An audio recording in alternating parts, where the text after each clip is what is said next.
Evangelho de Mateus, capítulo 26, versículo 47. A seguir, que diz assim a palavra do Senhor: E estando ele ainda a falar, eis que chegou Judas, um dos 12, e com ele grande multidão com espada e poretes, vinda da parte dos príncipes, dos sacerdotes e dos anciões do povo. E o traidor tinha-lhe dado um sinal, dizendo: O que eu beijar é esse, prendei-o. E logo aproximando-se de Jesus, disse: Eu te saúdo, Rabi. E beijou-o. Jesus, porém, lhe disse: Amigo, a que vieste? Então, aproximando-se, eles lançaram mão de Jesus e o prenderam. E eis que um dos que estava com Jesus, estendendo a mão, puxou da espada e, ferindo o servo do sumo sacerdote, cortou-lhe uma orelha. Então Jesus disse-lhe: Mete no seu lugar a tua espada, porque todos os que lançarem mão da espada, a espada morrerão. Ou pensas tu que eu não poderia agora orar ao meu Pai, e que ele não me daria mais de 12 legiões de anjos?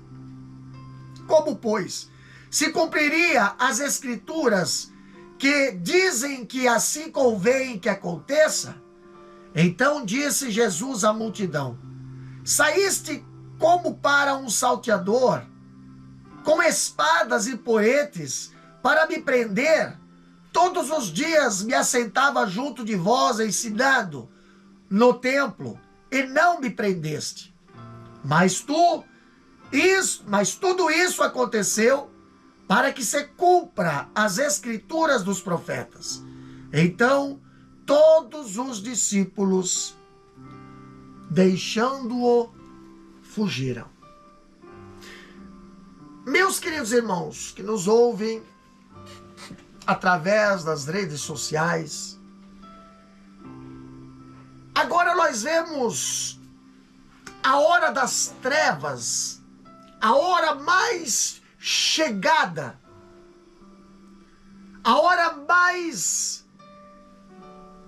esperada, agora chega. A noite do pecado, a hora das trevas. Como nós vimos aqui na palavra do Senhor, foi o próprio Jesus quem definiu a sua prisão como a hora dos seus inimigos e o poder das trevas. Quando nós lemos em Lucas capítulo 22, versículo 53. Jesus, ele preso no Getsemane, abandonado pelos seus discípulos, condenado pelos líderes religiosos e negado por Pedro. Não foi preso porque sucumbiu ao poder de Roma. Não. Jesus não foi preso porque caiu nas teias de uma orquestração ali do Sinédrio. Não. Os homens maus, eles vêm com espadas. Os homens maus, eles vêm com poretes para prenderem Jesus como se ele fosse um bandido ou um revolucionário. Mas, agindo assim, nós vemos algo interessante. Estava se cumprindo rigorosamente as Escrituras. Quando olhamos para esta passagem de Mateus capítulo 26, versículo 47 em diante, nós podemos destacar aqui algumas alguns pontos interessantes. Primeiro foi a prisão de Jesus no Getsemane. Aqui nós vemos, a partir do versículo 47, que nós lemos aqui já, várias pessoas, elas fizeram parte da trágica cena da prisão de Jesus no Getsemane. Analisando aqui, ponto por ponto, a participação de cada uma delas, nós vemos a palavra de Deus, ela nos trazer aqui a primeira personagem desta prisão, o próprio Jesus. No versículo 55 e 56 do capítulo 26 de Mateus, aqui a Bíblia fala o seguinte: mas tudo isso aconteceu para que se cumpram as escrituras dos profetas. Então todos os discípulos, deixando-o, fugiram. Jesus, ele mostrou aqui a turma, bem como os seus discípulos, que nada estavam ali acontecendo de improviso, nem de forma acidental estava acontecendo isso, a sua prisão, mas para que se cumprisse as escrituras.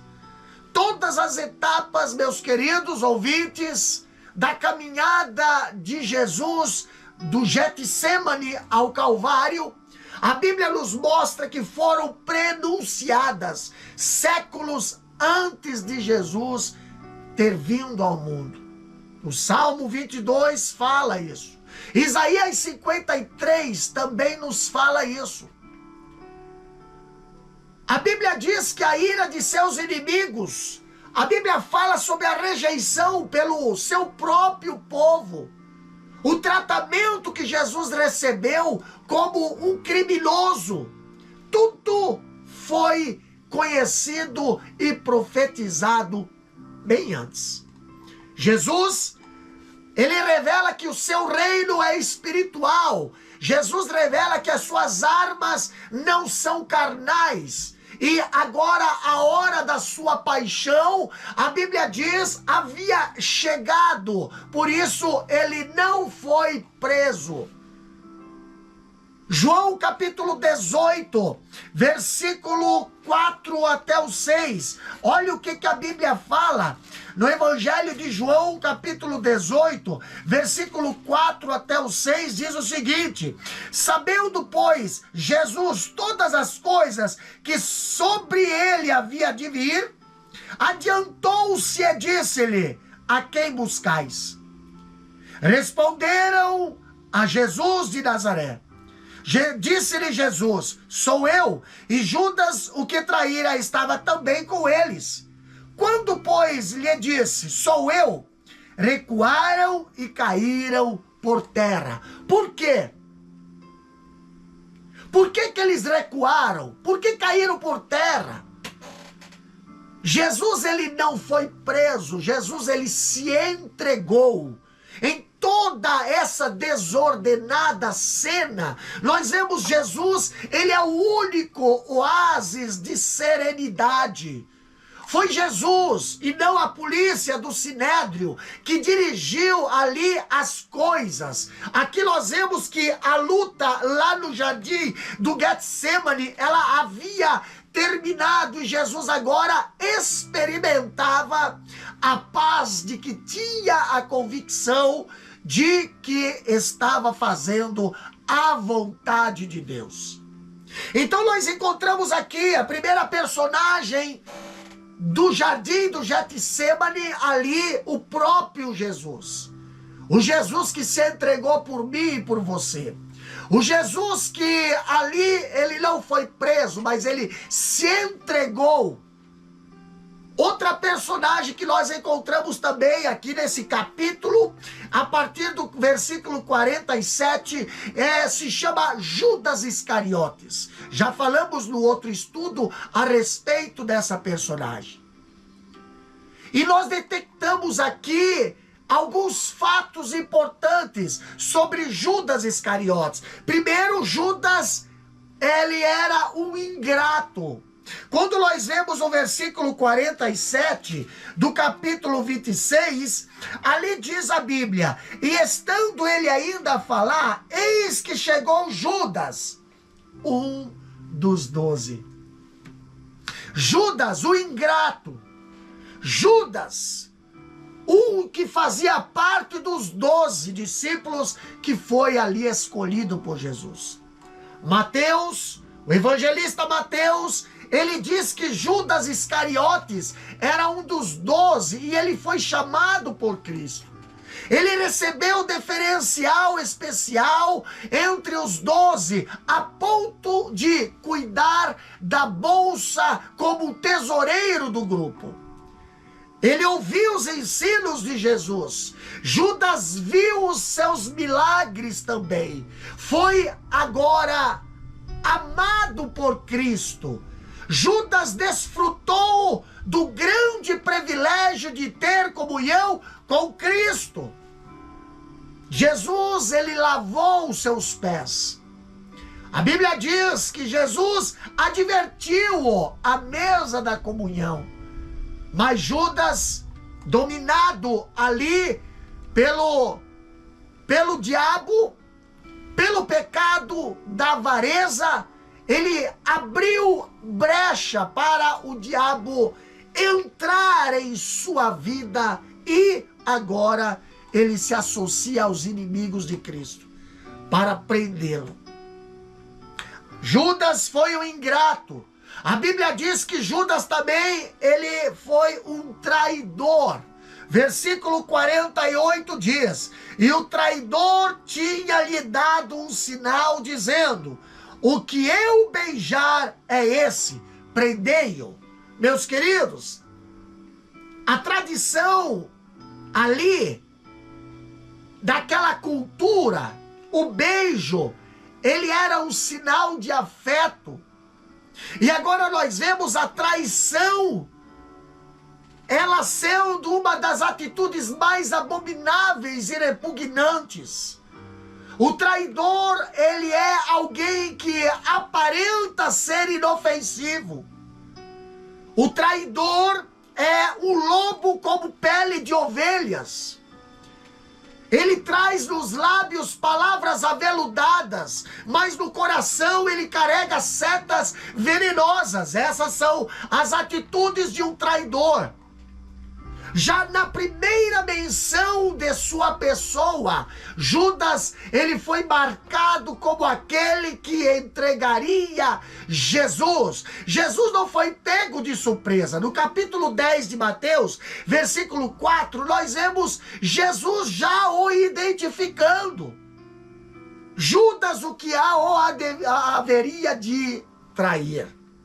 Na segunda referência de Judas, nós encontramos aqui de tocaia, aguardando a sua oportunidade. E nessa terceira referência, terceira e última menção, ele tem a chance de entregar Jesus, como fala no capítulo 26 de Mateus, versículo 48 a 50. Depois nós vemos que Judas sai de cena. Pois lá nos interrogatórios já não precisam mais deles. Judas Iscariote é aquele que entregou Jesus. Judas Iscariotes, ele também foi enganado. Judas, ele disse para os líderes religiosos e a turba que o acompanhava, lá em Marcos capítulo 14, versículo 44, ele diz: aquele a quem eu beijar é esse, prendei-o.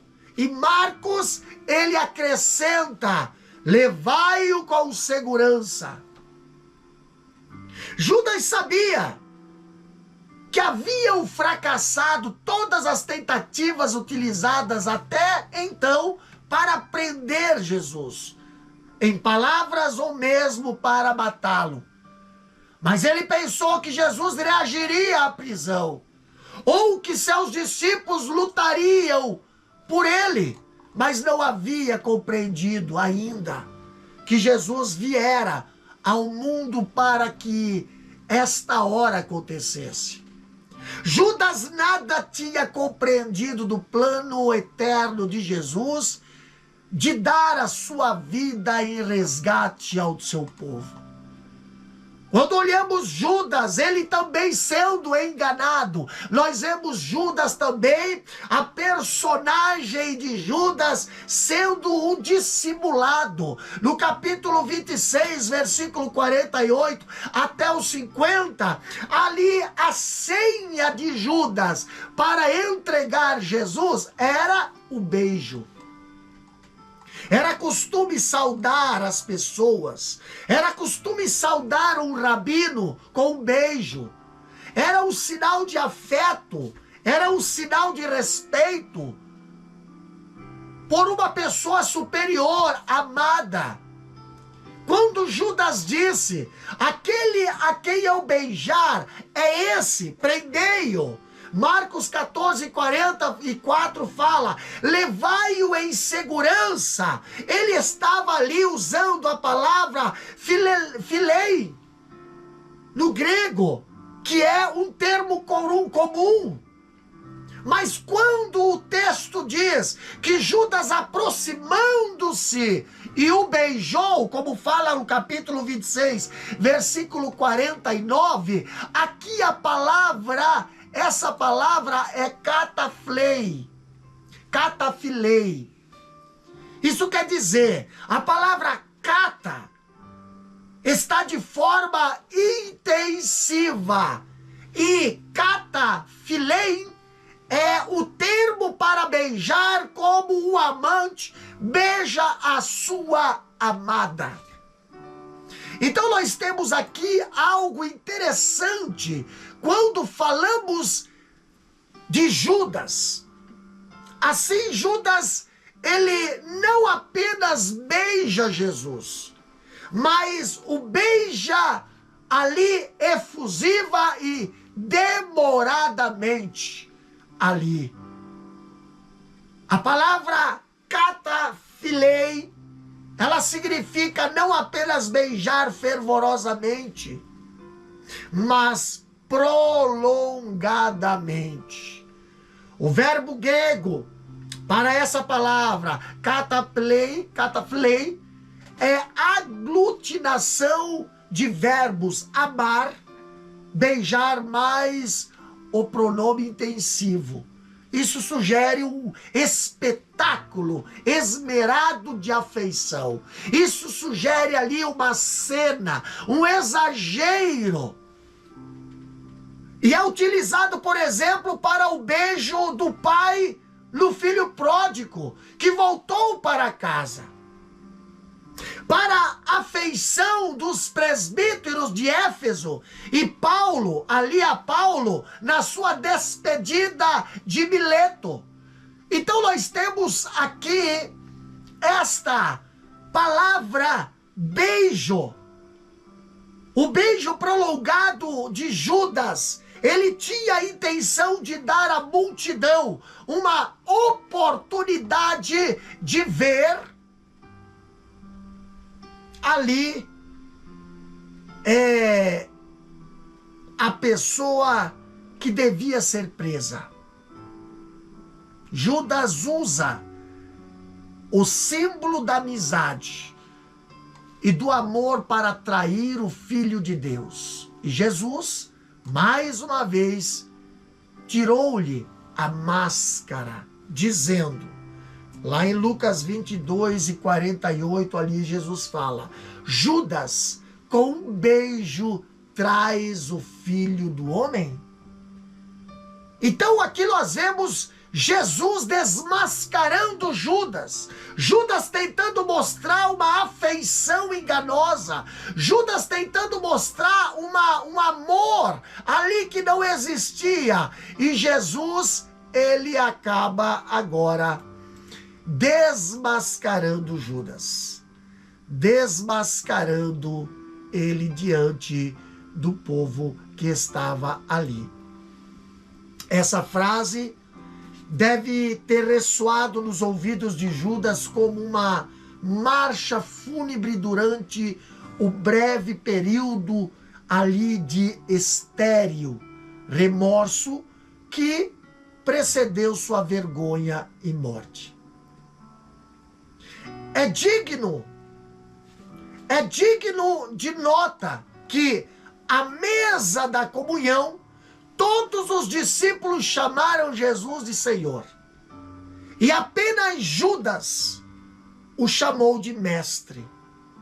Agora, Judas, semelhantemente, não usa agora chamá-lo de Senhor. Na verdade, nenhum homem pode dizer que Jesus é o Senhor, a não ser aqui pelo Espírito Santo, como fala 1 Coríntios 12, versículo 3. Olha o que fala 1 Coríntios 12, versículo 3. Portanto, vos quero fazer compreender que ninguém que fala pelo Espírito de Deus diz, Jesus é anátema. E ninguém pode dizer que Jesus é o Senhor, senão pelo Espírito Santo. Então, enquanto Judas traz Jesus com um beijo, este o chama de amigo. De fato, Jesus era amigo dos pecadores. O amor de Jesus estava abrindo a porta da oportunidade de arrependimento e salvação para Judas. Mas Judas estava completamente obcecado por Satanás, ao qual havia voluntariamente permitido entrar em seu coração, como diz em Lucas capítulo 22, versículo 3. A palavra grega para amigo aqui é retaire. E essa palavra sugere que Jesus ainda mantém a porta aberta para Judas. Porém, este tinha rejeitado a Cristo, mas Cristo ainda não o tinha rejeitado. Olha que amor grande que Jesus tem. Quando falamos das personagens lá do Getsemane, nós vemos ali Jesus, nós vemos o Judas e agora nós vemos a grande turba. Sim, essa turba que fala versículo 47. Essa grande turba capitaneada pelo Judas Iscariotes, destacada para prender Jesus, agora havia da parte dos principais sacerdotes e também da parte dos anciões do povo. E entre essa turba estava também esses principais sacerdotes, capitães do templo e também os anciões. Os religiosos estavam ali para prender Jesus. A Bíblia diz que o Sinédrio ele tinha a seu dispor um grupo de soldados para manter a ordem no templo. E João, o evangelista, ele menciona uma escolta que consistia em 600 homens aproximadamente, ou 1/10 de uma legião. João capítulo 18, versículo 3, fala ali de uma corte. Uma corte, ali, ela é composta de aproximadamente 600 soldados. Uma corte, uma legião, ela é composta por 6.000 soldados. E uma legião é composta por 10 cortes. E cada corte tem 600 soldados. Ou isso quer dizer, cada corte equivale a 6 centúria, ou 600 de soldados. Então aqui nós vemos o Sinédrio, ele entendeu que o destacamento de soldado seria prudente e necessário para apreender Jesus. As autoridades romanas, por outro lado, eles estavam muito desejosas de evitar tumulto em Jerusalém, durante ali a celebração das festividades. E mais rapidamente concordaram em fornecer o apoio da escolta de soldados. E esse grupo foi armado até os dentes, com tochas, a Bíblia diz, com lanternas, com espadas, com poretes. Para quê, pastor? Para prender Jesus, um homem que não faz mal a ninguém. Até então, a Bíblia diz, não tinha conseguido apanhá-lo, nem com palavras. A Bíblia fala que eles não tinham conseguido apanhar Jesus em alguma palavra, mas agora o próprio Deus o entrega. Jesus agora encara sozinho seus inimigos e sofre sozinho nas mãos deles e sozinho vai dar a sua vida em resgate ao seu povo. Outra personagem que nós encontramos ali no jardim do Getsemane é a personagem do Pedro. Quando nós olhamos no versículo 51 do capítulo 26, ali a Bíblia fala que Pedro, dizendo bem assim, e eis que um dos que estavam com Jesus, estendendo a mão, puxou-a da espada e ferindo o servo do sumo sacerdote, cortou-lhe uma orelha. Aquele Pedro que na hora que era para estar dormindo, na hora que era para estar orando, ele estava dormindo, lá no capítulo 26, versículo 40, 43 a 45. Agora é o mesmo Pedro, valente, que saca a espada para desferir golpes. Irmãos, tem coisas que não se resolvem com a violência. Tem coisas que não se resolvem com a violência. Pedro, na hora que era para estar orando, ele estava dormindo. E tem gente hoje que na hora que é para estar orando, estão dormindo. E na hora que é para resolver os seus problemas, estão agindo que nem Pedro. Não adianta de nada. As orelhas podem cair se você agir da maneira que Pedro agiu. Se nós olharmos em Mateus, em Marcos e também Lucas, eles não mencionam o nome de Pedro, mas o evangelista João, ele afirma que o discípulo que feriu Malco com a espada foi Pedro. Lá em João capítulo 18, versículo 10 e 11. Mas por que só João menciona o nome ali de Pedro e não os outros evangelhos? É interessante que os autores sinóticos, eles não dizem nem o nome do discípulo que ataca, nem o do servo atingido. Mas João, ele cita o nome dos dois. Por quê?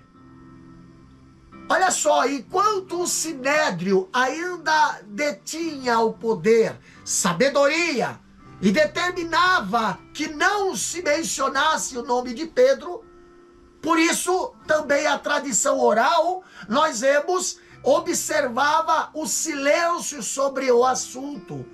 Mas o João, escrevendo após a morte de Pedro e a destruição de Jerusalém, João não foi mais detido por esse temor. Porque Pedro não havia orado nem vigiado. Agora ele estava travando uma batalha errada. Travando a batalha da forma errada. Tentando vencer uma batalha da forma errada. Com armas erradas, com métodos errados. E a Bíblia não nos dá essa orientação. Olhando para Pedro, aqui nós vemos, ele fez uma coisa tola ao atacar Malco. Por quê? Pois não devemos usar armas carnais em batalhas espirituais. 2 Coríntios capítulo 10, versículo 3 a 5 fala. Mas ele usou a arma errada. No tempo errado também. Para o propósito errado também. E com motivação errada também. Não adianta você usar a palavra do Senhor com métodos errados, na hora errada, com motivação errada, e ainda dizer que Deus está te usando. Não, você só vai ferir pessoas. Pedro fez isso, estando do lado de Jesus. Presta atenção no que eu estou falando aqui, pautado na palavra do Senhor. Se Jesus não tivesse curado Malco, e Pedro ali poderia ter sido preso também. E também, em vez de 3, poderia haver 4 cruzes lá no Calvário. Pedro ainda não havia compreendido que Jesus viera para aquela hora e estava decidido a beber o cálice que o Pai lhe tinha dado. Pedro não estava compreendendo ainda e queria resolver da forma, do método, na hora, com armas erradas. Outras personagens que nós encontramos aqui no jardim do Getsemane é os próprios discípulos. Versículo 56 fala: mas tudo isso aconteceu para que se cumpram as escrituras dos profetas. Então todos os discípulos, deixando-o, fugiram. Meus queridos, a falta de oração, vigilância e discernimento dos discípulos transformou-se ali em medo e covardia. Eles que haviam prometido fidelidade irrestrita a Jesus horas antes, versículo 35 fala, capítulo 26, versículo 35, disse-lhe Pedro: ainda que me seja necessário morrer contigo, não te negarei. E todos os discípulos disseram o mesmo. Agora os mesmos discípulos, horas depois, fogem assombrados na penumbra daquela noite fatídica. A promessa deles foi quebrada. Irmãos, quantas vezes nós fazemos promessas e não demora muito, nós estamos quebrando as promessas que nós mesmos fazemos. Mas por quê, pastor? Por causa de uma ação de Pedro. Muitas das vezes, autoconfiança, né? Promessa deles foi quebrada. Abandonaram Jesus no coração e agora distanciam-se deles geograficamente. Jesus não se surpreendeu pelo fato de todos os discípulos o terem abandonado e fugido, não. Porque ele havia predito isso, que eles agiriam dessa forma. Jesus ali conhecia melhor do que eles e que conhecia a si mesmo. Por isso profetizou que o rebanho seria espalhado quando o pastor fosse ferido. Jesus falou: ferirão o pastor e as ovelhas do rebanho se dispersarão. Quando olhamos para a Bíblia, nem o amado João, nem o prepotente Pedro resistiu ali ao teste daquele momento solene. Por quê, pastor? Jesus sabia. Jesus conhece o coração. Não adianta você te mostrar forte, mostrar da boca para fora que você é forte, que você é o cara, que você é o melhor, porque Jesus conhece o teu coração. Jesus sabe que você não é tudo isso aí, não. Então não se engane. Outra coisa, quando Jesus foi preso, nós olhamos a Bíblia falando aqui a partir do versículo 57. Nós olhamos a Bíblia agora apresentando o julgamento de Jesus lá no Sinédrio. Aqui nós vemos a partir do versículo 57 do capítulo 26. Ali diz: e os que prenderam Jesus o conduziram à casa do sumo sacerdote Caifás, onde os escribas e os anciões estavam reunidos. Agora eu vejo o processo que culminou na sentença de morte de Jesus. Agora ele estava eivado de muitos e gritantes erros. O julgamento de Jesus foi feito de uma forma leviana.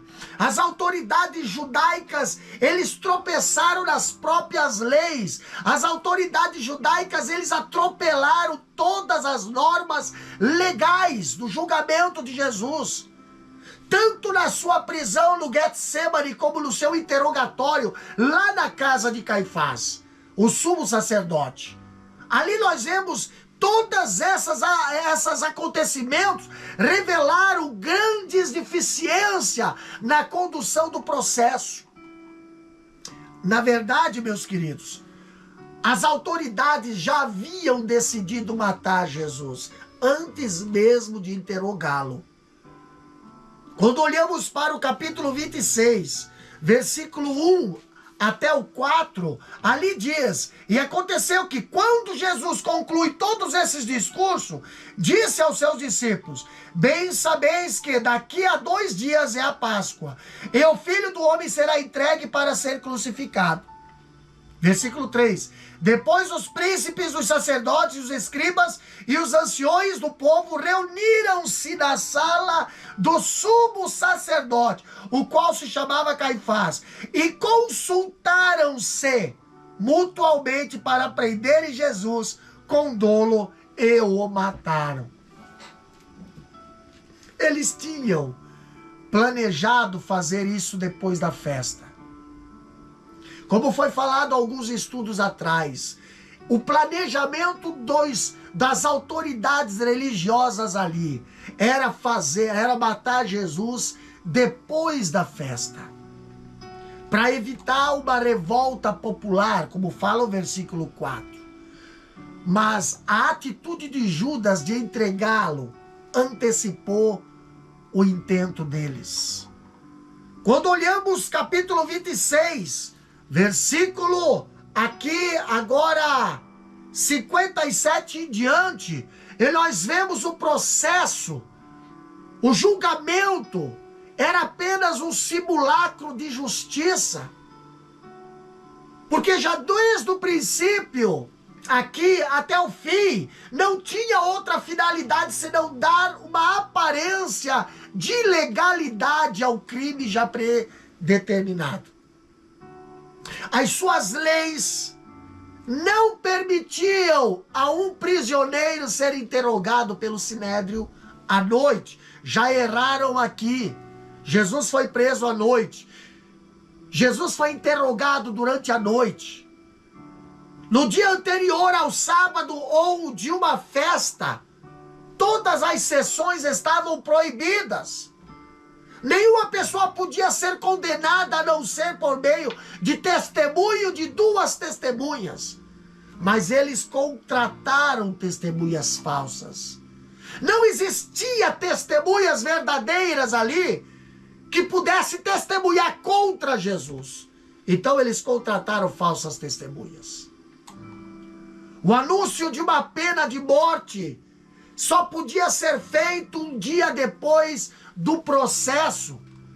Olha só que interessante, nenhuma condenação podia ser executada no mesmo dia, mas eles sentenciaram Jesus à morte durante a noite e logo cedo o levaram a Pilatos para que este lavrasse sua pena de morte. Quando olhamos para a reunião acusatória do Sinédrio, essa reunião foi ilegal, uma vez que ocorreu à noite, e o método usado para essa reunião também foi ilegal, visto que eles ouviram apenas 2 testemunhas, testemunhas contra Jesus, e ainda testemunhas falsas. Meus queridos, quando olhamos para o julgamento de Jesus, ele passou por 2 julgamentos.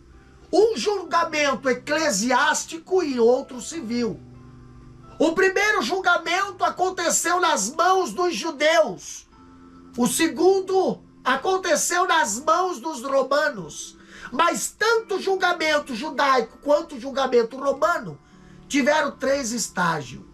Julgamento judaico, a Bíblia diz que foi aberto por Anás, o antigo sumo sacerdote, como fala João capítulo 18, versículo 13 até o 24. Depois, em seguida, Jesus foi levado ao tribunal, o tribunal pleno, para ouvir as testemunhas. Como diz aqui Mateus 26, capítulo 26, versículo 57 até o 68. E então a sessão matutina do dia seguinte para o voto final de condenação. Capítulo 27, versículo 2. Jesus foi depois enviado a Pilatos. E depois Pilatos o enviou a Herodes, que o mandou de volta a Pilatos. E Pilatos atendeu o clamor da multidão e entregou Jesus para ser crucificado. Tudo isso nós encontramos na Bíblia. Pessoas que tiveram medo de tomar a decisão certa. Outra coisa que nós vemos aqui foi os juízes de Jesus.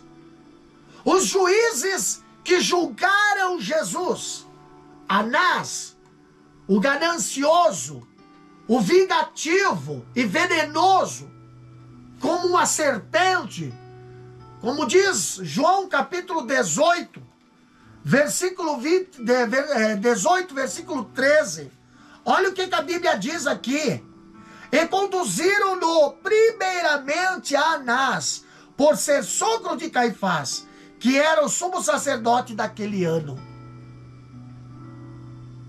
Caifás, o rude, hipócrita e dissimulado, como fala João ali, 11, 49 e 50. Então esses foram os juízes de Jesus. Anás, um homem ganancioso e vingativo, venenoso como uma serpente. Outro que julgou Jesus, o Caifás, homem rude, hipócrita e dissimulado. Outro também que participou do julgamento de Jesus foi Pilatos. Um homem supersticioso e egoísta, como diz João 18 e 29. E outro que participou do julgamento de Jesus foi Herodes Agripa, ou Antipa, Herodes Antipa. Imoral, ambicioso e superficial. Quais foram os passos desse processo? Porque as personagens nós temos aqui. Então nós temos aqui o primeiro passo. Jesus, ele é levado diante de Anás. João 18 e 13. Antes de ser levado ao sinédrio, a Bíblia diz que Jesus foi conduzido, manietado pela escolta, o comandante e os guardas dos judeus, até Anás. Este Anás era sogro de Caifás, o sumo sacerdote. Então aqui, apesar de ter sido destituído pelos romanos, muitos judeus consideravam Anás o verdadeiro sumo sacerdote, porque esse cargo era vitalício e supremamente honroso, como cabeça de toda a família. Ele exercia ali uma enorme influência na direção da política da nação por meio do seu genro Caifás. Quando olhamos para o interrogatório de Jesus, por esse Anás aqui, potentado, ele tinha por objeto ali orientar o sumo sacerdote. Ao mesmo tempo que oferecia tempo suficiente ali para a convocação de um quórum no sinédrio, durante as altas horas daquela noite.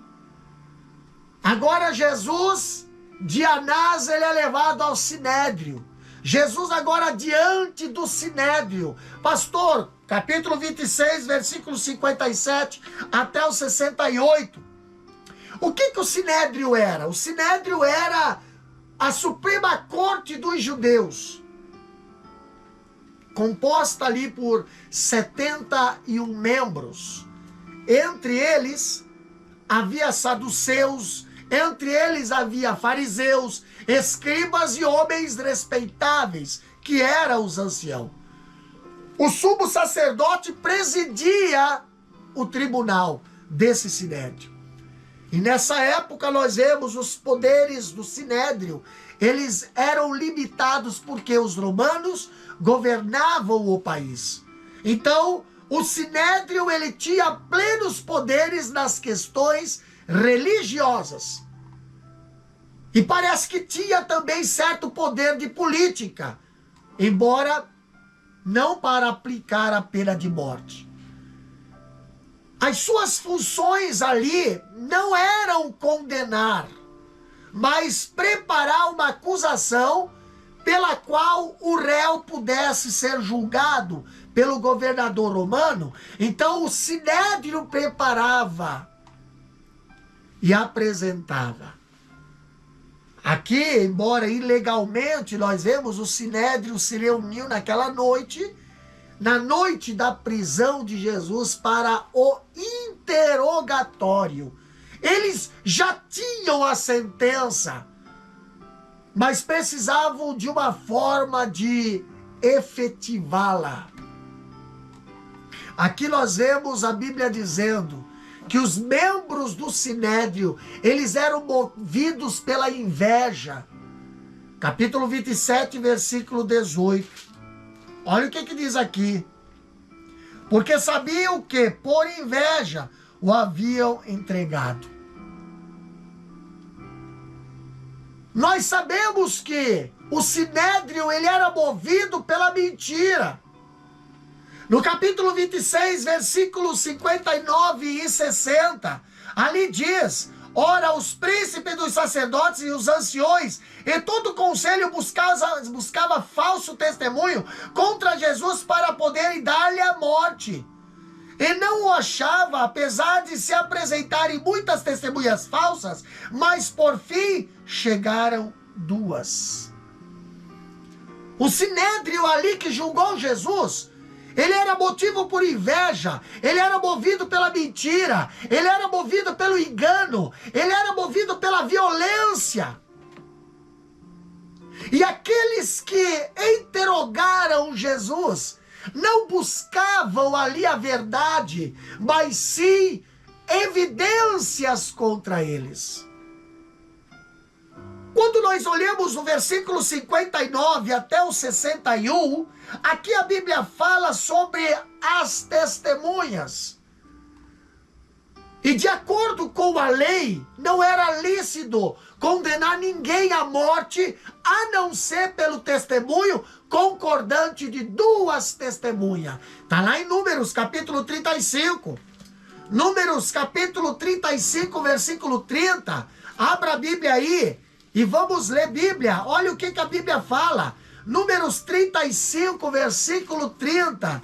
Diz bem assim, ó. Números 35 e 30. Todo aquele que feria uma pessoa, conforme dito das testemunhas, matarão o homicida. Mas uma só testemunha não testemunhará contra alguém para que morra. Então estava ali. Eles precisavam de 2 testemunhas que falassem concordadamente. Não houvesse contradição.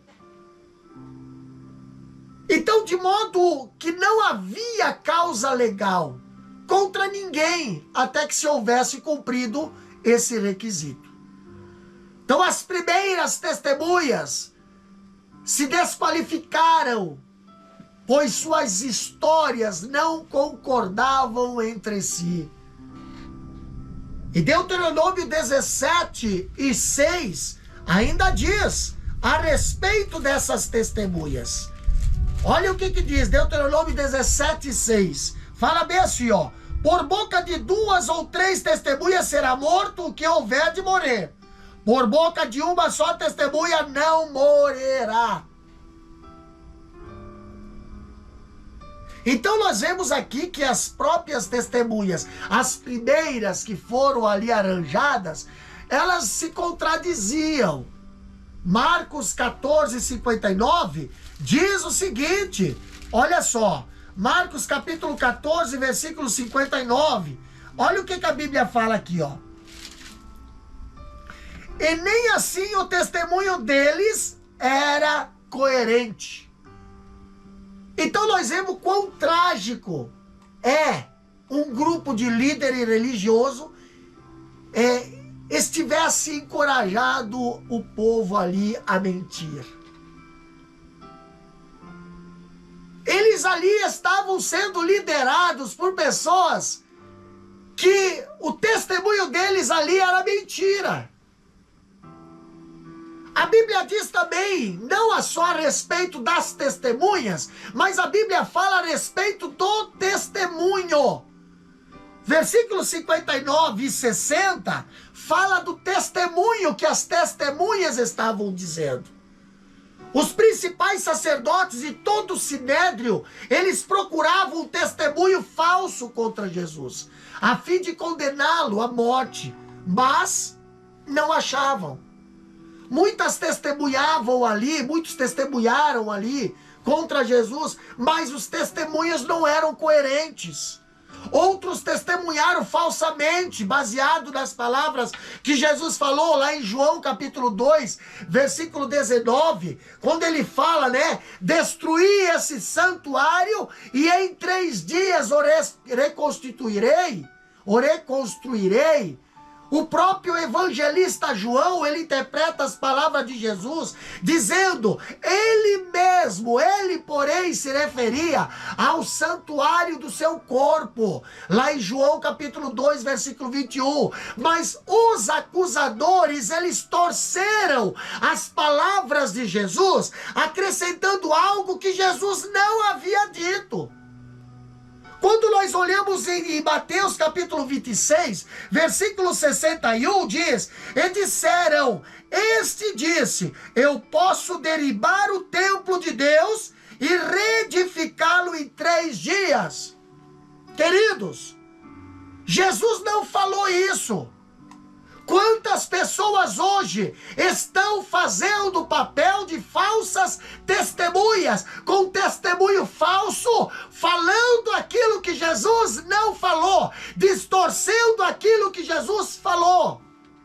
Nesses últimos dias, a Bíblia diz que surgirão falsos apóstolos, falsos pastores, com doutrina de demônio, enganarão a muitos.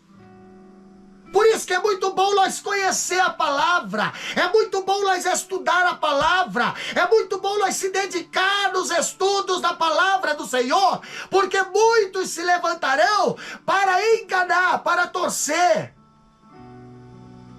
Marcos, ele é mais enfático no seu registro, quando ele diz, nós ouvimos declarar, eu destruirei esse santuário. Esse santuário é edificado por mãos humanas, segundo a palavra das falsas testemunhas. E em 3 dias construirei. Construirei o quê? Segundo as falsas testemunhas, outro, não por mãos humanas. Então aquilo que Jesus estava falando referente ao seu corpo, eles estavam distorcendo, direcionando ao templo dos judeus.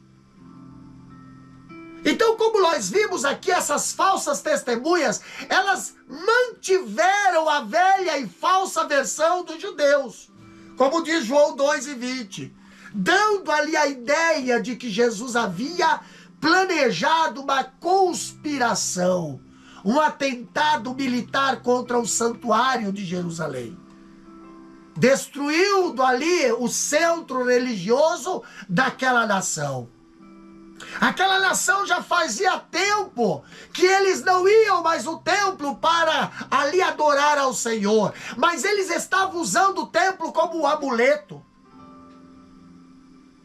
E quando olhamos aqui essa acusação contra Jesus, ela foi explosiva. Por quê? Porque naquela época a profanação de templos era um dos delitos mais monstruosos.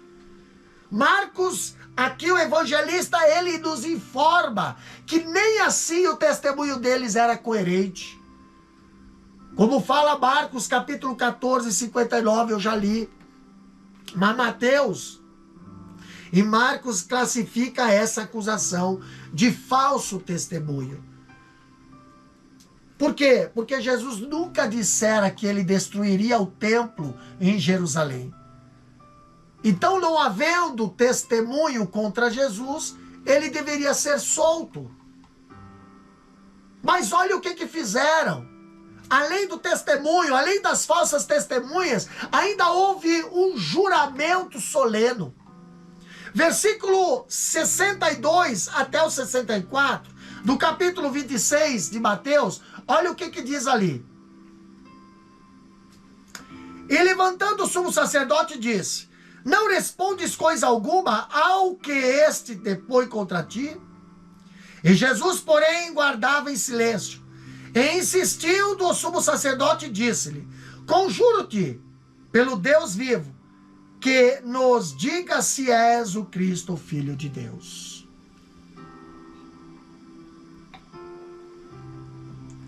Meus queridos irmãos, diante dessas falsas acusações, nós vemos aqui Jesus guardou silêncio e não se defendeu.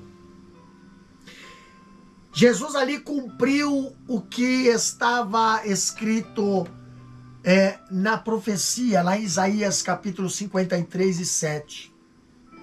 Quando ele diz: como ovelha muda perante os seus tosqueadores, não abriu a sua boca. Pedro fala também na primeira carta, capítulo 2, versículo 23. Então, aqui nós vemos esse complô. Estava em risco de fracassar. Mas nós vemos Caifás, ele estava determinado a condenar Jesus ali. Então, ele deixa de lado toda a diplomacia, ele deixa de lado toda a sua ética, e sob o juramento ele faz a pergunta decisiva a Jesus. Como diz aqui o versículo 63. Eu te conjuro pelo Deus vivo que nos diga se tu és o Cristo, o Filho de Deus. E Jesus agora, no versículo 64, ele responde, dizendo bem assim: tu o disseste, digo-vos, porém, que vereis em breve o Filho do Homem assentado à direita do Todo-Poderoso, e vindo sobre as nuvens do céu. Então Jesus, ele não somente afirmou a sua divindade aqui, mas também ele advertiu o Sinédrio. Ele estava diante deles em sua condição de fraqueza, e era o prisioneiro a quem ele afirmava ter o direito de julgar. Mas o direito de julgamento definitivo pertence não às autoridades dessa terra, mas a Deus. E quando os juízes do Sinédrio vieram ali, virem Jesus novamente, ele estará no lugar de autoridade, à direita de Deus Pai. Então Jesus irá julgá-lo. E Mateus registra esta pergunta sobre juramento que ali foi feito para Jesus. Eu te conjuro pelo Deus vivo, que nos diga se tu és o Cristo, Filho de Deus. Então eu acho interessante que todos os procedimentos ali da lei judaica, todos os procedimentos ali que aconteceu, da lei judaica exigir que uma pessoa se auto-incriminasse, a resposta tão elevada e digna do Senhor a Caifás foi a primeira declaração pública na qualidade de Messias que o Senhor dera ao povo.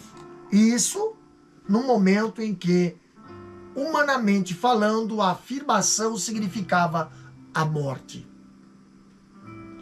Essa declaração majestosa de Jesus constitui o clímax cristológico do Evangelho de Mateus. A declaração acrescentou o Senhor à profecia da sua segunda vinda em glória. E com essa resposta nós vemos Jesus, ele demonstrou ali o seu valor, ele demonstrou ali a sua confiança, porque ele sabia que a sua resposta significava sua morte, mas não titubeou em dá-la com clareza, uma vez que tinha a total confiança do seu triunfo final. Queridos, Jesus ele proporciona ali ao Sinédrio todas as evidências que eles ali buscavam para condenar à morte. Então nós vemos que a controvérsia sobre a pessoa de Cristo persiste ainda até hoje. Mais de 50 gerações passaram desde que Jesus declarou sob juramento que ele é o Filho de Deus. Em cada geração esta questão é levantada. Houve lutas a favor e contra ela. E assim será até o fim. Até que ele, no seu glorioso retorno, porá fim à controvérsia para sempre. Ou Cristo testemunhou a verdade e é o Filho de Deus, ou ele começou perjúrio. Cometeu perjúrio ali. Mas nesse caso o cristianismo seria mais grandioso golpe que enganou o mundo. Uma posição intermediária seria um absurdo e uma inverdade por excelência. Agora nós vemos a condenação de Jesus. Depois de toda essa maquiavélica, fazendo ali toda essa manipulação, agora a condenação de Jesus por blasfêmia da parte do Sinédrio. Ela foi tão ilegal quanto a pergunta sobre juramento feita por Caifás. Porque a lei exigia larga meditação antes de prolongar uma sentença condenatória.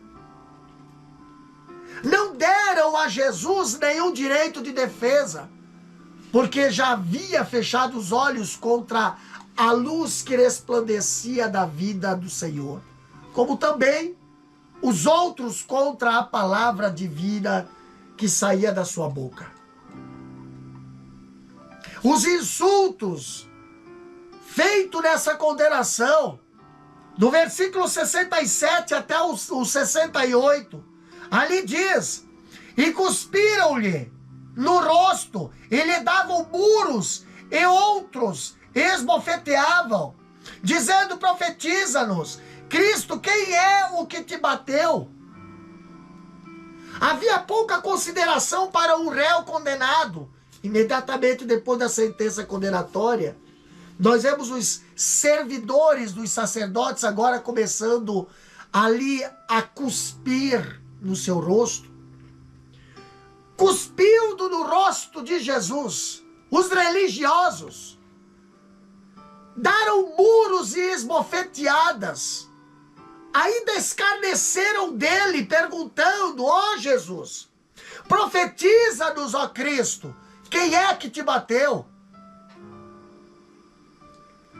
Aqui inicia-se o cumprimento do desprezo e do sofrimento físico que ele haveria de sofrer, dito lá em Isaías capítulo 50, versículo 6, Isaías 52, versículo 14, Isaías 53, versículo 10. E nós sabemos que, embora Roma proibisse o Sinédrio de exercitar a penalidade de morte, seus membros manifestam a sua ira contra Jesus. Alguns gospem, enquanto outros batem nele. Alguns zombam e exigem que ele profetize. Os guardas espancaram Jesus. Ironicamente, as ações dele só confirmam o papel profético e a messianidade de Jesus, cumprindo as predições que ele mesmo fizera. Capítulo 16 de Mateus, versículo 21. Agora eu acho interessante, além de acontecer tudo isso daí, nós vemos no versículo 69 e até o 75, nós vemos agora Pedro. Pedro foi um homem ambíguo, paradoxal. Sua biografia foi marcada por fortes contrastes. Ele tinha arroubos de intensa ousadia e atitudes de extrema covardia. Era um homem de alto e baixos, de escaladas e quedas, de bravuras e fraquezas. E o texto aqui nos diz sobre alguns aspectos da vida de Pedro que nós vemos. Já no versículo 56 fala de Pedro fugitivo. O mesmo Pedro que prometera fidelidade irrestrita, num grau maior do que os seus condiscípulos. Como diz 26 e 33. Agora abandona Jesus e foge com eles na noite fatídica da prisão de Cristo. Mas além do Pedro fugitivo que encontramos aqui, na noite que Jesus foi julgado, sentenciado e preso, nós vemos Pedro seguindo Jesus de longe. Capítulo 26, versículo 58, a parte B fala: e Pedro o seguia de longe até o pátio do sumo sacerdote, e entrando assentou-se entre os criados para ver o fim. Meus queridos, a queda de Pedro foi progressiva. Nós vemos através da leitura bíblica que Pedro foi descendo. Desceu o primeiro degrau nessa queda quando fundamentalmente, na autoconfiança, ele quis ser mais espiritual do que os outros. Agora ele desce mais um degrau quando, depois da fuga covarde, ele tenta remediar a situação seguindo Jesus de longe. Meus queridos, seguir Jesus de longe é preparar-se para negá-lo. Agora nós vemos Pedro, o que se assenta à roda dos escarnecedores. Pedro desce mais um degrau na sua queda, quando se esgueira a noite escura e se infiltra sentado ali no pátio da casa do sumo sacerdote, onde estava sentado, sendo interrogado, e buscava ali o aconchego de uma fogueira na presença dos escarnecedores. Aquele ambiente tornou-se um terreno escorregadio para seus pés. Aquele terreno tornou-se um laço para sua alma. Enquanto Jesus estava sofrendo abuso físico, abuso psicológico, não muito longe dali, no pátio do palácio, Pedro está se aquentando ao fogo. Quando olhamos a palavra de Deus, além de Pedro agora sentado à roda dos escarnecedores, agora nós encontramos no versículo 69 e 70, um covarde. Pedro, um covarde. Uma criada identificada ali identifica Pedro e lhe diz: também tu estavas com Jesus, o Galileu? E a Bíblia diz que Pedro nega isso paretosamente, declarando: não sei o que tu dizes. O Pedro segundo da saída do cenáculo, ali ele tornou-se um homem medroso e covarde no pátio da casa do sumo sacerdote. O Pedro autoconfiante que prometera ir com Jesus à prisão e sofrer com ele até a morte, agora nega Jesus diante dos seus inimigos. O Pedro que pensou ser mais forte do que seus condiscípulos, agora cava agora o abismo na sua alma, agredindo sua consciência e negando o que de mais sagrado possuía. Ele estava negando o seu nome, a sua fé, negando o seu apostolado, negando o seu Senhor. Se não encontramos um Pedro covarde, além de covarde, nós encontramos o Pedro o perjuro. Versículos 71 e 72 do capítulo 26 de Mateus. Pedro, ele não apenas nega que é discípulo de Jesus, mas ele faz isso com juramento. Pedro deixa o ambiente da primeira negação, saindo do pátio para o alpendre, e ali outra criada o reconhece, dizendo aos circunstantes: este estava com Jesus, o Nazareno. Mas Pedro negou outra vez com juramento: não conheço tal homem. Pedro agora empenha sua palavra, sua honra e sua fé para negar a sua relação com Jesus. Qual era a função dos juramentos na cultura judaica? A Bíblia diz que todo homem é mentiroso. Salmo 116 e 11.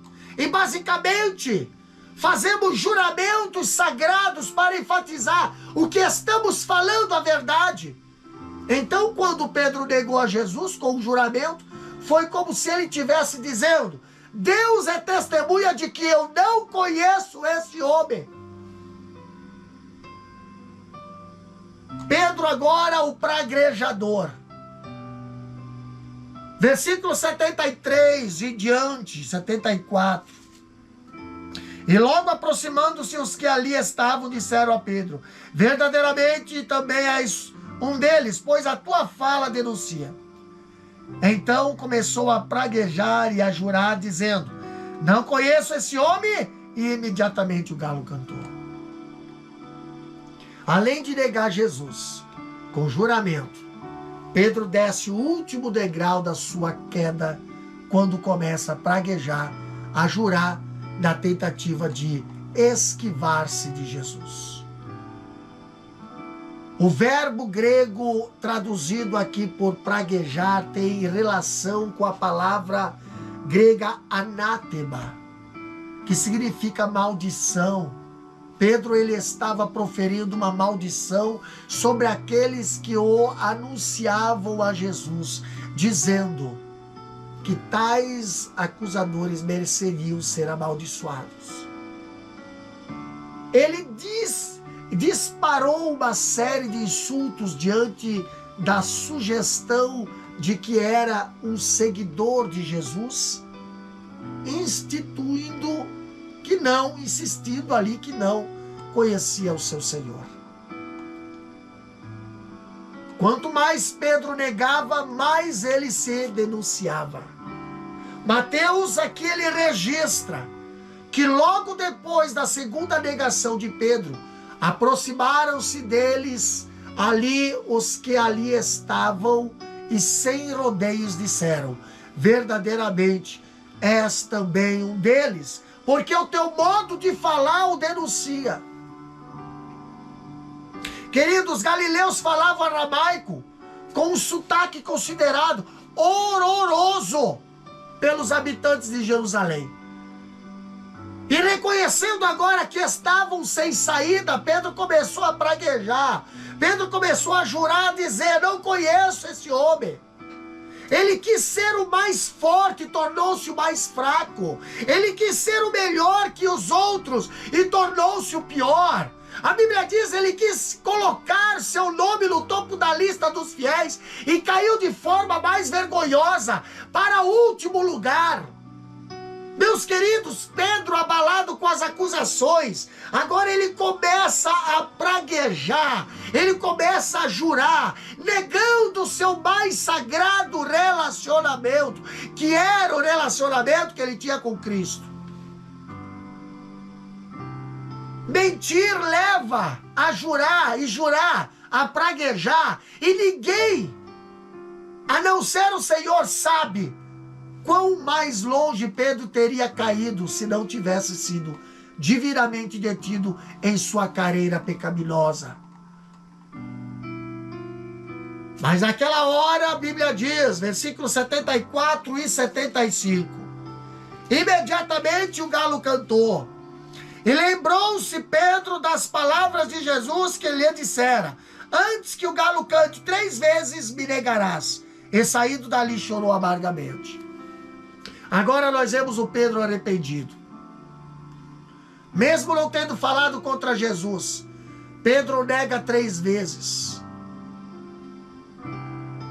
Pleiteando ignorância, negando fazer parte da comunidade dos discípulos e refutando qualquer relação com Jesus. Diferentemente de Judas, Pedro e os outros discípulos não tentam destruir Jesus para se salvar. Eles não estão contra Jesus, mas falham em ser por ele. Aqui nós vemos que há três coisas acerca da negação de Pedro que serve de alerta para nós. Presta bem atenção no que eu vou falar agora. A primeira é: quão profunda e vergonhosamente o cristão pode cair.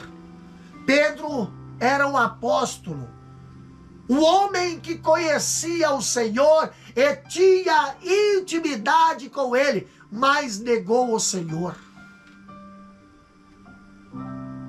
A segunda coisa acerca da negação de Pedro é que, como uma pequena tentação pode provocar uma grande queda. Pedro, ele nega Jesus. Pedro, ele nega o Senhor diante de uma servente e não diante de um austero tribunal. Quantas das vezes nós acabamos agindo como Pedro, negando Jesus por coisas tão pequenas? Aí eu pergunto, e o dia que nós estaremos diante de um tribunal aqui nessa terra? Será que sustentaremos a nossa intimidade com Deus? Ou faremos que nem Pedro? Terceira lição é que a queda nos traz os salvos grande sofrimento. Pedro chorou e chorou amargamente. A Bíblia diz, ali o escritor diz que a queda de Pedro ocorreu em 5 passos. A primeira para a queda de Pedro foi a autoconfiança. Ele disse: ainda que venhas a ser um tropeço para nós, nunca o será para mim. Ele fala lá no capítulo 26, versículo 33. O segundo passo foi a sua indolência. Seu Senhor lhe havia dito para vigiar e orar. Em vez de obedecer, Pedro foi dormir. O terceiro passo foi acomodar-se covardemente. Em lugar de ficar ao lado do seu Senhor, ele preferiu abandonar. E depois seguiu de longe. O quarto passo da queda de Pedro foi expor-se desnecessariamente às más companhias. Ele foi ao pátio do sumo sacerdote. Ele assentou-se entre os serventuários ali, como se fosse apenas um deles. Então veio a queda final, o juramento, os impropérios e a tríplice negação. Mas nós vemos além da queda, além desses 5 passos da queda de Pedro, nós vemos 3 coisas que conduziram Pedro ao arrependimento. E nós precisamos também enfatizar isso. A primeira delas foi o olhar penetrante de Jesus. O olhar de Jesus foi de repreensão e também foi de amor. Jesus, ele tirou uma radiografia da alma de Pedro com o seu olhar. Quando Pedro ouviu o galo cantar, Pedro viu o que tinha visto, o que tinha feito. Mas naquela hora Pedro também foi alcançado pelo olhar de Jesus. Segundo passo para o arrependimento de Pedro foi lembrar da palavra de Cristo ao cantar do galo. Jesus o havia alertado a Pedro naquela noite, que antes que o galo cantasse, ele o negaria, como diz o versículo 34. E isso de fato aconteceu. Quando nós olhamos ali a mudança da guarda romana na Fortaleza Antônia, quem vai a Israel conhece, tem o prazer de conhecer ali a Fortaleza Antônia. Às 3 horas da madrugada era marcada por um toque de trombeta, conhecido como o galicínio. Em latim é o canto do galo. E a referência de Mateus pode ter sido a esse toque instrumental, ou ao canto de um galo mesmo. Terceira coisa é que Pedro caiu em si e desatou em choro, chorou amargamente. A Bíblia diz isso no versículo 75 do capítulo 26. E em vez de engolir o veneno como Judas fez, Pedro vomitou. Esse foi o choro do arrependimento. Esse foi o choro da vergonha pelo pecado. Esse foi o choro da tristeza, segundo Deus. Pedro foi restabelecido à comunhão e ao ministério, porque ele se arrependeu. E aqui nós encerramos esse estudo com essa palavra, não tão enfatizando os 5 passos da queda de Pedro, mas enfatizando os passos do seu arrependimento. Jesus, ele está olhando para você nesse momento.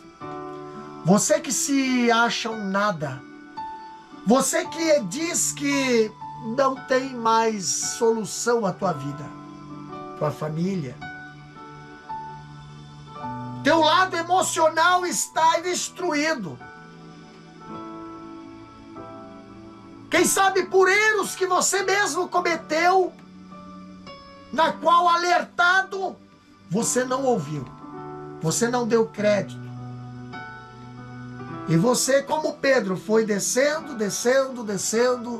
a ponto de chegar à estaca zero. Chegar no fundo do poço. Mas eu quero dizer para você, o olhar penetrante de Jesus está sobre a sua vida nesse momento. Jesus está olhando para a tua vida nesse momento. A palavra alcançou o teu coração nesse momento. Aonde você diz, não tem mais solução, não consigo mais me levantar, minha vida está desgraçada, Satanás está dizendo, você é um fracassado, melhor é você tirar a sua vida. Eu quero dizer para você, o Senhor está olhando para você nesse momento.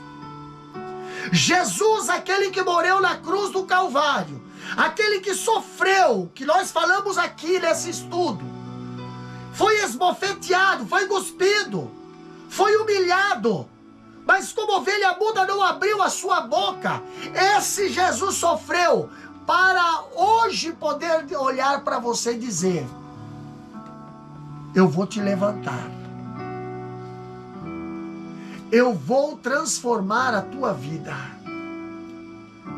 eu vou te dar alegria, eu vou te dar a paz, eu vou abrir as portas, eu vou restaurar o teu casamento, eu vou restaurar a tua família, eu estou te libertando, eu estou trazendo alegria para esse coração aflito nesse momento. Jesus está de olho para você, está olhando para você, e você aí do outro lado, sabe que Deus está falando com o teu coração, você já está sentindo a mão do Senhor te tocando aí, é com você que Jesus está falando. Assim como olhou para Pedro, Jesus está olhando para você. Pedro estava arrasado, mas o olhar de Jesus lhe trouxe esperança. O olhar de Jesus lhe trouxe esperança. E Jesus está te trazendo esperança neste momento.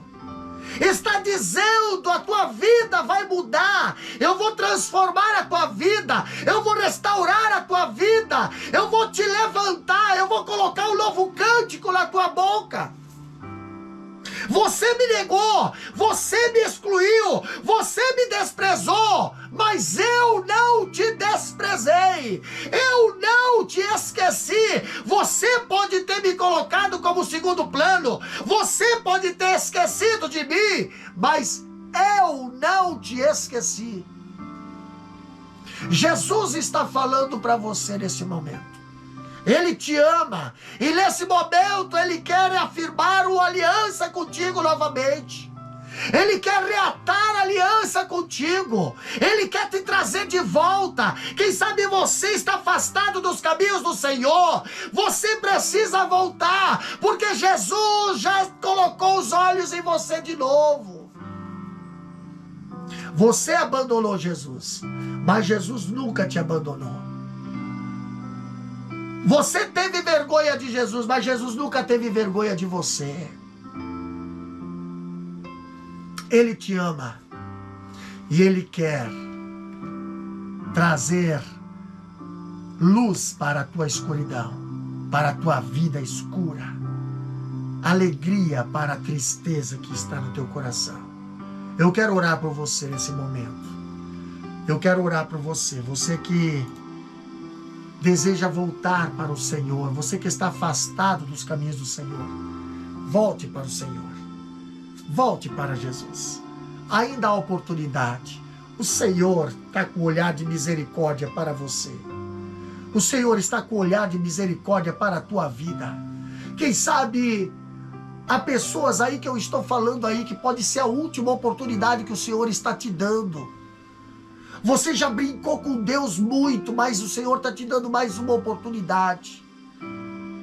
Não brinca com Deus. Nós queremos orar por você.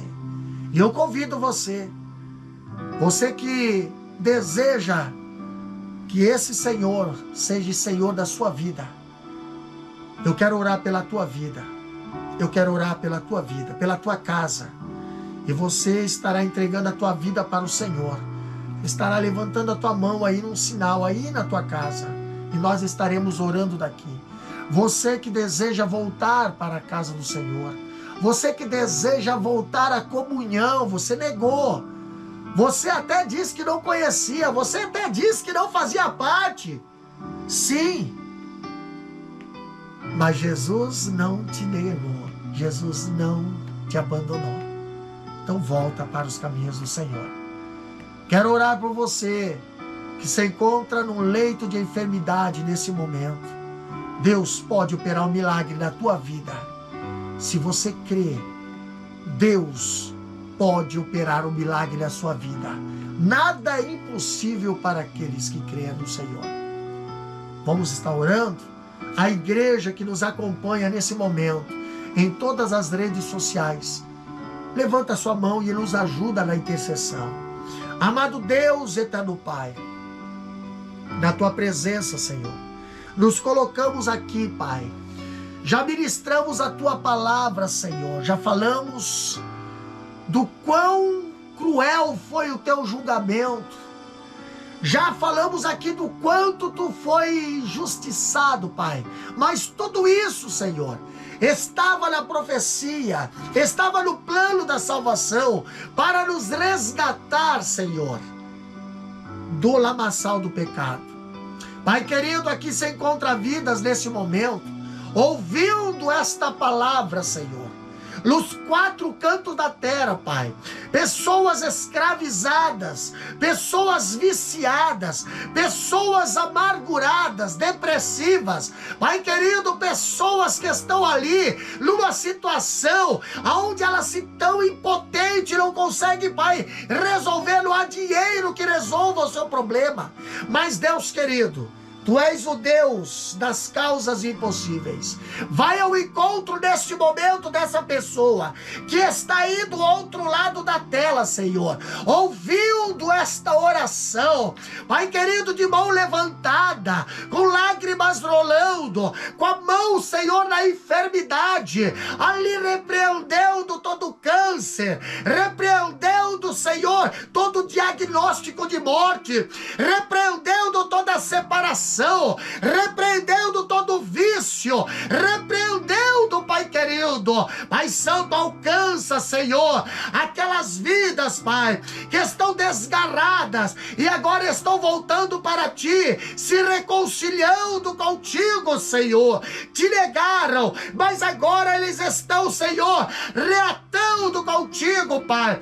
Pai Santo, perdoa os seus pecados. Também as pessoas que estão aceitando a Ti como Salvador, escreve seu nome no livro da vida, perdoa os seus pecados, Senhor, faz uma nova criatura, Pai Santo, abençoa as famílias, abençoa, Senhor, aqueles que estão desempregados. Pai querido, vai abrindo porta de emprego neste momento, vai abrindo porta de trabalho, vai, Senhor, desfazendo toda obra contrária, todo trabalho de feitiçaria, todo trabalho, todo levante, Senhor, que foi feito para ali, Pai, destruir essas vidas. Quebra nesse momento, Pai, com o teu poder, com o poder da tua palavra. Perdoa e purifica com teu sangue precioso. Nós te agradecemos, Deus, por esta live. Te agradecemos por este culto, Pai, no nome de Jesus Cristo. Amém e amém.